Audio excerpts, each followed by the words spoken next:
presumably you're not surprised that Patrick Vieira, manager of Crystal Palace, is to face no police charges for kicking out. Did he kick out? I suppose he did. An Everton fan who was seen to taunt him during last week's pitch invasion at Goodison. We've seen the social media footage. Did you think for one moment he might have to answer for it? I hoped that common sense would prevail.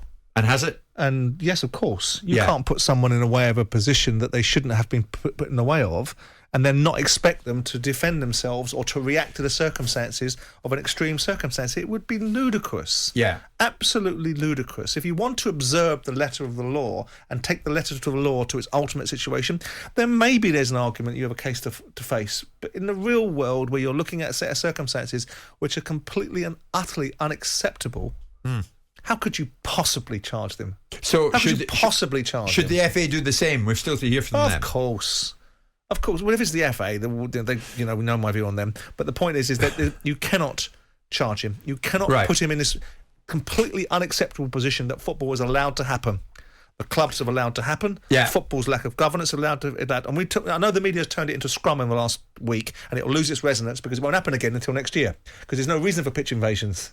Right? Until next year, when it's the people are going to win the league, people are going to get relegated, people are going to get promoted, people are going to get in playoffs, and the subject will come around again if football hasn't done something about it. I mean, some people say it's double standards. That Patrick got himself involved with someone on the pitch. But Patrick Vieira should never have been put in that position. And at the he shouldn't have to walk. First of all, look at the configuration of the stadium. Everton allowed Crystal Palace to have to walk across a pitch because they've configured their stadium in a certain way. Right? Yeah. Secondly, Everton have failed to control their fans. Right. Why should Patrick Vieira be put in a position where he feels jeopardy? All right. Why? So I'm walking in the news building this morning, and this was mentioned to me, and I honestly was like, "What? Say that again." Now we hear 3 off-duty police officers are spotted on CCTV taking part in the pitch invasion at the start of the month down at Bournemouth. Bournemouth were promoted to the Premier League, and 3 off-duty police officers are on the pitch. Yep. So just before we came on air, we said to Dorset Police, what's the situation with this? So we get a statement back, 1, 2, 3, 4 paragraphs. I'll sub it down. An internal report was subsequently made to the Force's Professional Standards Department that stated off-duty Dorset police officers were involved in the pitch invasion. 3 police officers were identified and were asked to reflect on their involvement. We have not and will not confirm the identity of the officers involved.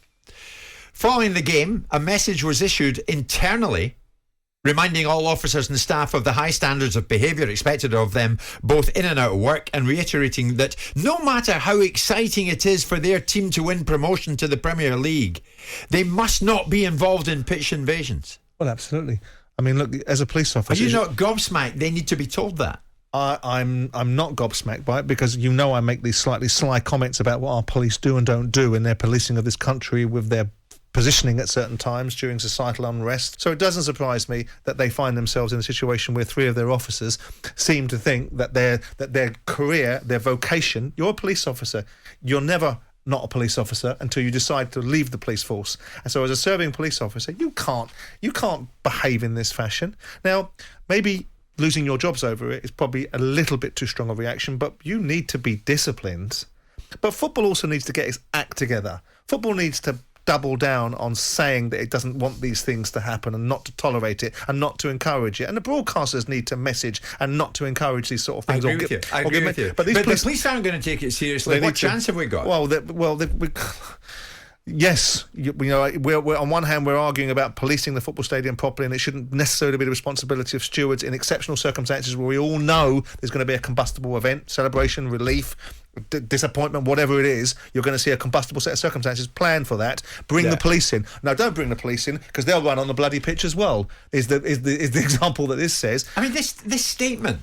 Do you not find the statement beggars belief? I mean, we know you were excited. as everybody was. Yeah, it's but lightweight. You can't go on the pitch. Yeah, but they're not. They're issuing you're police officers. They're issuing a statement to suppress the media's interest, not to fuel it. Right? They don't want to give anybody any opportunity in the media to amplify this. They will already be amplified. Oh, I know it's on the front page of the Sun. But the bottom line is they won't want to fuel that particular fire, so they're trying to give a media savvy statement. We're looking at it again. That's not good enough. A lot of media outlets will go, well, we've got a response, we're happy with that. Exactly. We're going to sit here and say, hold on a second, you guys. That is totally and utterly unacceptable. Yeah. You're part of the problem. You're supposed to be part of the solution. It turns out that some of the people that work for you are part of the problem. Surely they need to be disciplined.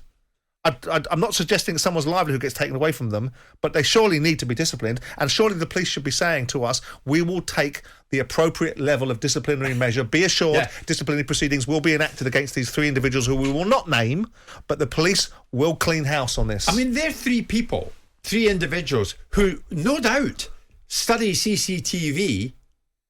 Yeah, don't do as I do as I say. In pursuit of people such as them. I mean, this will make the case for people that say that the police are ineffective, and look at what the police do in other sections of life, and look at why stop and search operates in the way it does with discrimination against certain communities. They will make a whole raft of arguments that will be extrapolated up by police's behaviour. What are you saying then? Don't sack them, suspend them. I'm saying that it's very extreme to sack somebody for a mistake. I would never want to sack somebody unless you've exhausted all the other possibilities of saying, right, this has a first strike mentality. You shouldn't need it. You're police officers. You, above all people, should know this. If you don't know the law of the land, what else do you not know? What other things do you not do? What other things do you do in the performance of your duties that you don't do properly? You're bringing the police force into disrepute.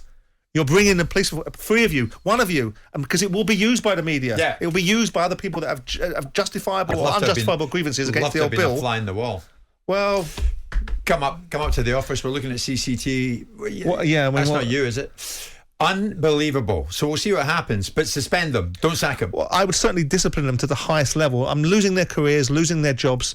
That's too much, I think. But my God, they should get smacked, metaphorically. It's 11 o'clock. Jim White and Simon Jordan. Monday to Friday mornings from 10 on AM, on DAB, via the talkSPORT app and on your smart speaker. talkSPORT.